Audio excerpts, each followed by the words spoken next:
Hi guys, it's Yair Horstock here in our channel, mine channel, name Upstream. Also on Instagram, you can follow Let Others Work.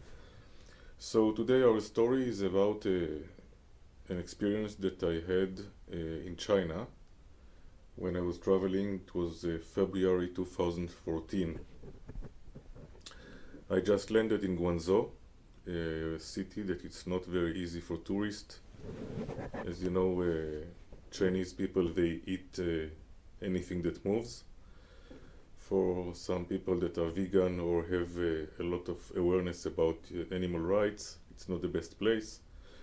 I remember I was walking and seeing in the shops ready to be slaughtered snakes alive. I saw alligators' heads in the garbage after have been eaten, and another, of course, all the range of seafood. Fruit is a very easy way to try to catch your mind and not give it the real meaning that it's a life of a marine animal taken. So anyway, I was just walking in the street a few days before, actually one day before flying to the city of Guilin, which is located not far from the Li River, a very famous river.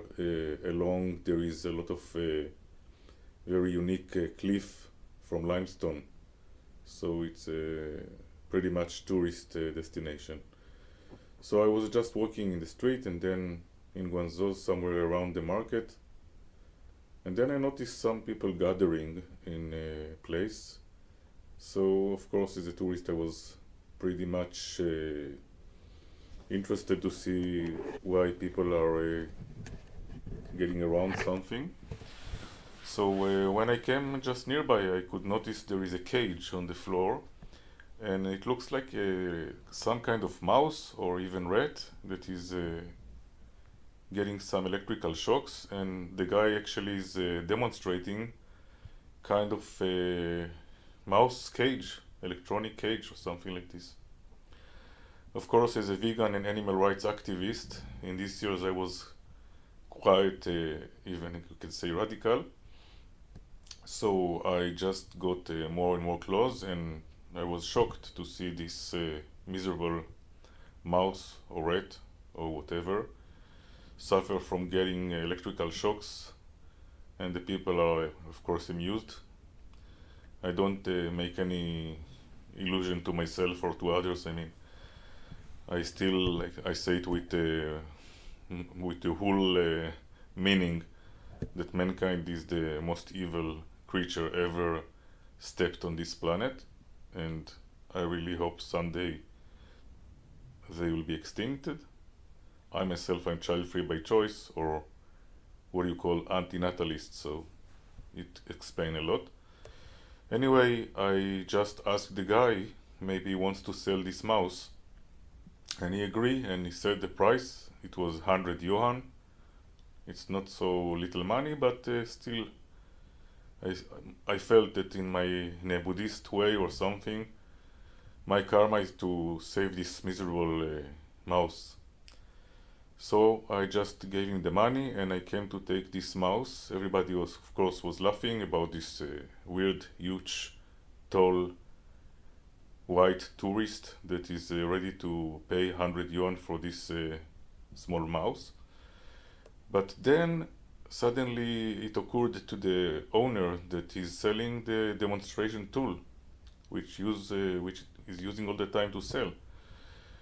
And then he wanted to regret, but I told him, like with Google Translate, like, I'm a lawyer, I paid you now 100 yuan, and this rat or mouse is now mine. So I took it, and he was very, very cute, and it looks like it was thankful. And I petted and started to go in the street with this new friend. And my instinct was first to release him, just to find some kind of natural bushes or something, environment that is safe, far from the road, and to let it go.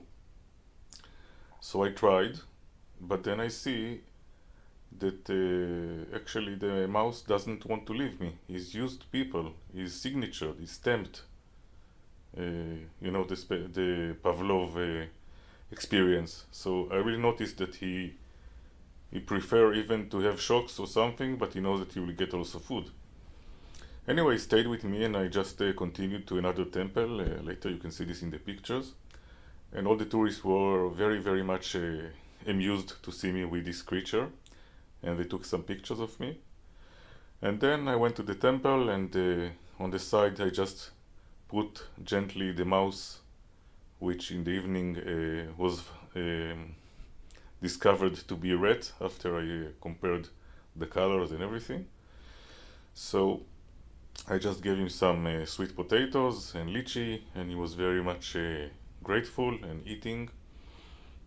And after this visit to the temple, I just got remembered that I have a flight in the evening to Guilin. So this friend doesn't want to leave. I don't know from where I got these guts, but I was air traffic controller and in the army, and I thought that there is a small but minor chance, that they will not capture him in the X-ray. So I said I will pretend that if they found him on the X-ray in the airport, I will pretend that I'm very surprised and scared how a mouse came into my belongings. But if I will not notice, then also it's fine. So I took the risk. I put him in my camera bag. He kind of really cooperated, was quiet, and I closed the zip very gently that he will have some air to breathe in the flight. After 2 or 3 times that she moved forward and backward my bag, I always travel with very light bag, never sending luggage. She said it's okay. I was in shock. This moment I just succeeded to bypass all the security screening of the airports in China, and I'm going to fly with a rat on board. So I was very excited, and I put the rat with the small bag around my belly, and even during the flight I gave him some pieces of cracker, of biscuit, and he was capturing this with his tiny hands and eating, very, very, very grateful. As I landed in Guilin, I was so amused that I'm not alone. I have a buddy friend, just in different body, different shape, different language. And I think that everybody is equal, and everybody also equal in suffering. So I just booked a small hostel not so far from the airport. And when I came, I just asked the girls, I showed them that I have a small mouse. And they said, oh, it's very cute, but just please verify that he will not go during the night and scare the other people, because it was mixed dorm with guys and girls. After the night, I moved to another hotel, and he was staying in my bed. I was just going out for my journey, coming back, taking up the blanket and finding him and leaving him some food, and he was very, very cute and very cooperating, and really it's amazing. You can create relationship with any kind of creatures on the planet.